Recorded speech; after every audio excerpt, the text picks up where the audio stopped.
Bonjour. L'invité d'aujourd'hui chez Art et Lettres à ICI Télévision est M. Jonas Loa Kouassi, auteur du livre Une longue amitié. C'est en 1944-1945 que Jonas Loa Kouassi entre dans le scoutisme chez les éclaireurs unionistes de France en Côte d'Ivoire. Bien plus tard, il est coopté pour faire partie de la délégation de 6 scouts ivoiriens qui participent au 8e Jamboree mondial des scouts au Canada. Depuis 54 ans, Jonas, et de façon obstinée, recherche et retrouve Lise, une amie qu'il ne connaissait qu'à travers des relations épistolaires. Le livre « Une longue amitié » relate son histoire. Ici Kamal Benkiran, bienvenue chez Art et Lettres, et je vous souhaite la bienvenue parmi nous, Monsieur Jonas.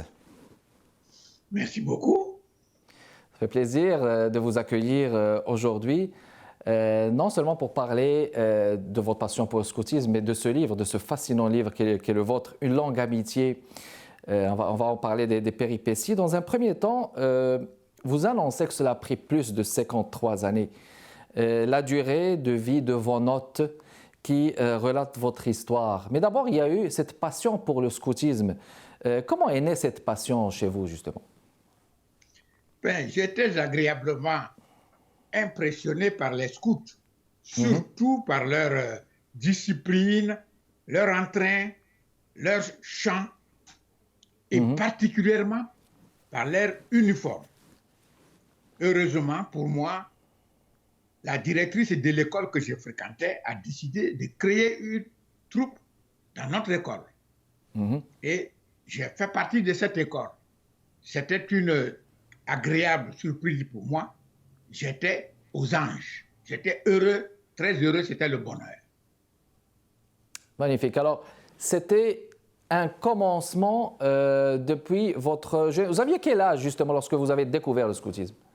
Eh bien, j'avais 11 ans et demi. Ah, donc votre plus jeune âge, et puis vous avez commencé cette passion d'aller carrément vers l'autre. Mais j'imagine que c'est une passion qui permet de mûrir, d'apprendre des choses nouvelles dans la vie. Oui, mais que le scoutisme faisait découvrir le monde. Le scoutisme faisait découvrir le monde parce que particulièrement, on agissait dans la réalité. Ce n'était pas dans le vague. Très bien. Alors, je me suis inscrit et j'étais heureux. Donc, c'était une inscription on va dire, par conviction dans le fond. Vous avez, au fil des années, participé au Jamboree des Horizons Nouveaux à Niagara, on the Lake. Là, carrément, on est aux chutes de Niagara. Et vous êtes choisi, justement, après cette participation. Est-ce que le Canada était un rêve pour vous, M. Jonas? Mais à cette époque, tous les jeunes de mon âge voulaient sortir du pays pour voir comment vivent les jeunes des autres pays. OK. Et comme par chance, il y avait un jamboree qui se préparait. Et pendant 4 ans, les jamborees se préparent. Donc, dans nos pays, nous commencions à nous préparer parce que chacun voulait faire partie de ce grand rendez-vous. Et puis, moi, par chance, j'ai été opté, j'ai été choisi parmi les 5 autres camarades pour partir au Canada. Nous étions 6, on était très heureux. D'accord. Donc, un jamboree, ça s'organise chaque 4 années. C'est un grand rendez-vous rassembleur des scouts. Un grand rendez-vous rassembleur mondial des scouts. Mondial. Où tout le monde, tous les scouts se rencontrent. D'accord. Puis après, on va dire, vous avez vu Marseille, vous arrivez à Montréal, et là, c'est la fascination. Vous découvrez de nouveaux pays, de nouveaux horizons. Et durant votre parcours, vous fraternisez avec les gens, vous prenez des photos, on vous prend même en photo.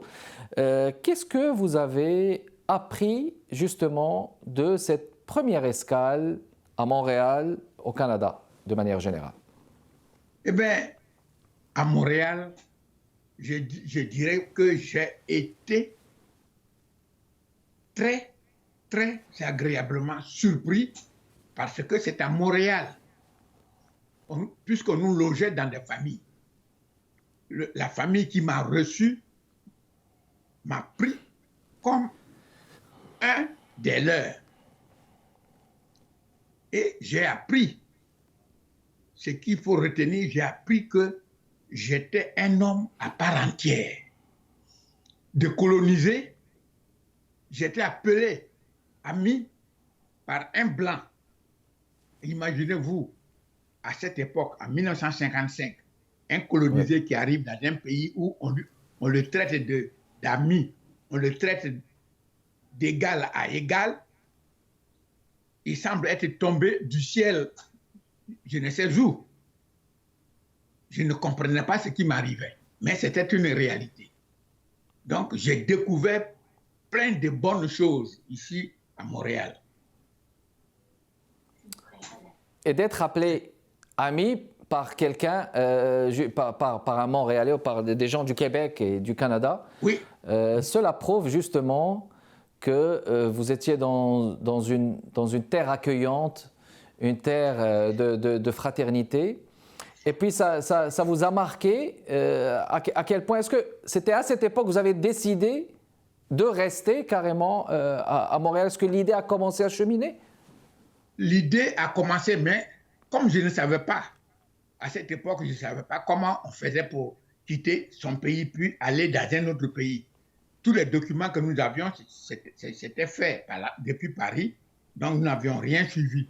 Mais déjà, il y avait une petite flamme qui commençait à poindre en moi. Mm-hmm.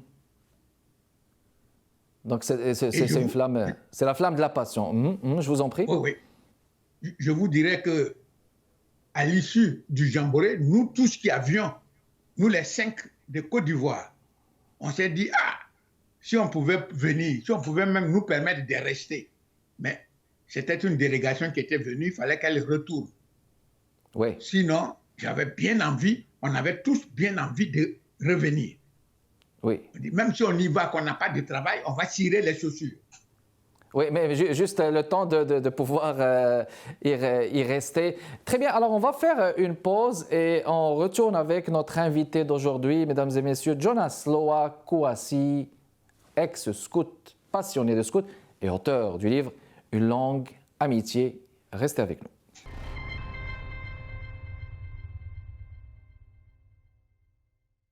On est de retour avec vous, mesdames et messieurs, dans le cadre de Arts et Lettres chez ICI Télévision, un invité original pour cette fois Jonas Loa Kouassi, québécois d'adoption originaire de Côte d'Ivoire, auteur du livre Une longue amitié. Continuez avec vous, monsieur Jonas. Donc, lors de ce rassemblement justement de 1000 scouts au Forum de Montréal, vous signez le carnet de plusieurs jeunes scouts, justement, dont celui de Lise Morancy, impressionnée par votre calligraphie. Et Madame Morancy décide de vous écrire. Elle décide donc d'instituer les premières bases d'une correspondance. Quelles étaient vos impressions, justement? Mes impressions étaient des impressions très agréables. Très agréables. Puisque au Forum de Montréal, si vous voulez, pour nous mettre en train, au Forum de Montréal, le 1er septembre 1955, juste à la veille de notre départ, nous étions au Forum et c'est là que nous avions eu à signer beaucoup d'autographes. Et les Canadiens qui nous ont fait signer ces autographes, on ne les connaissait pas. Mais ils nous donnaient les carnets parce que c'était notre avant-dernier séjour ici. Et j'en ai signé toute une série. Je ne peux même pas vous dire le nombre parce que je sais que j'en avais signé. J'arrive dans mon pays, je trouve un carton de lettres. Et parmi ces lettres, il y avait celle de Lise Morancy. En tant que scout, on dit que le scout est loyal. Oui, La loyauté, oui. Je me suis mis à répondre. Mais la lettre de Lise Morancy avait une note particulière. Elle terminait sa lettre en disant « Réponds-moi » parce que mes parents ne pensent pas que ma lettre aura une réponse. Alors, réponds pour que je puisse confondre mes parents. J'ai donc, avec célérité, répondu à Lise Morancy. Mais elle n'était pas seule. Il y avait plusieurs scouts et de non-scouts auxquels j'écrivais et auxquels je répondais. Il y avait, par exemple, si vous me permettez, Thérèse Dumouchel, Solange Gingras, Claude Delisle, Rita La Douceur et j'en passe. Je vous ai dit, il y avait un carton de lettres. Oui. Mais un carton de lettres, c'est quand même beaucoup. Ah oui. C'est des admirateurs, puis des gens qui veulent tisser des liens avec des gens qui viennent d'autres horizons. Hein. Oui, mais à cette époque, c'était la mode d'avoir des correspondants à l'extérieur. Et moi, j'étais heureux parce que, je voulais parfaire mon français. 2, je voulais avoir des amis à l'extérieur, surtout des amis scouts, avec qui je pouvais échanger des idées scouts, etc., avoir de nouvelles idées venant d'ailleurs. Surtout que nous avions eu un jamboree qui s'appelait Jamboree des horizons nouveaux. Excellent. Et cette flamme de l'amour, justement, pour le Québec, elle est restée allumée. Est-ce qu'on va dire qu'elle est restée allumée, justement, grâce à cette correspondance, ce début de correspondance avec Lise Morancy? Est-ce que vous en avez vu carrément une âme sœur, M. Jonas? Non, je dirais non, et j'insiste. Parce que, comme je vous ai dit, à cette époque, on voulait avoir des correspondants à l'extérieur. Oui. J'en avais même, puisqu'il y avait des scouts qui sont venus de France. J'en avais de France. J'en avais de Suisse. Oui. J'en avais d'Allemagne. Mais ils écrivaient en allemand, donc les lettres ont été de courte durée. Parce que jusqu'à ce que je trouve quelqu'un qui sache lire l'allemand pour me traduire la lettre afin que je réponde, c'était la croix et la bannière à cette époque. Oui, c'était pas évident. Oui. Et puis, donc, cette correspondance a duré des années, on va dire. Des années. Des années. Combien d'années? Est-ce que vous pouvez donner le nombre d'années précis jusqu'à date, M. Jonas? Ben, avec tout le monde. Non, on va dire avec Lise Morancy. Avec Lise Morancy.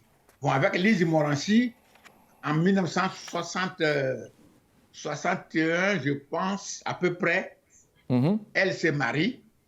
Oui. Et la correspondance s'estompe. Elle bat des ailes et puis elle s'estompe. Maintenant, le temps passe. Et nous sommes en 2004.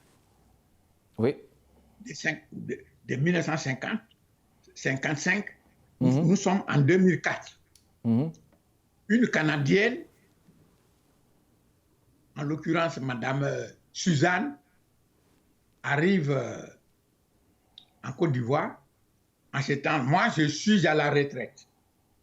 J'ai enseigné pendant longtemps dans le collège. J'étais professeur de français. J'ai enseigné pendant longtemps dans le collège. Ensuite, j'ai été nommé proviseur. Et puis, j'ai pris ma retraite fin 1984. Le 30 décembre 1984, je prends ma retraite. Mais comme je ne pouvais pas rester comme ça sans rien faire, il fallait que je bouge.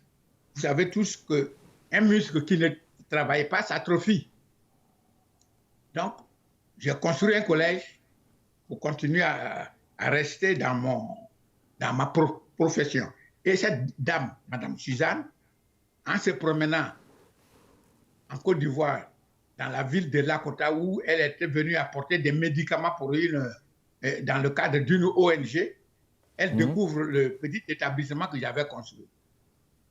Elle en tombe amoureuse.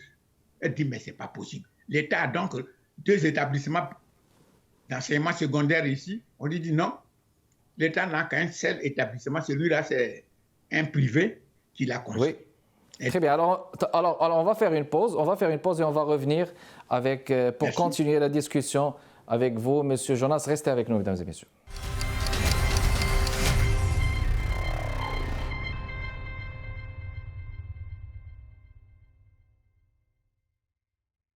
On est de retour avec vous, mesdames et messieurs, pour continuer la discussion avec Jonas Loa Kouassi, auteur du livre Une langue, amitié. Je vais vous laisser aller au bout de votre pensée. Vous avez dit que c'est depuis 1955 à 2004 que ça a duré. Je vais vous laisser continuer, justement, monsieur Jonas.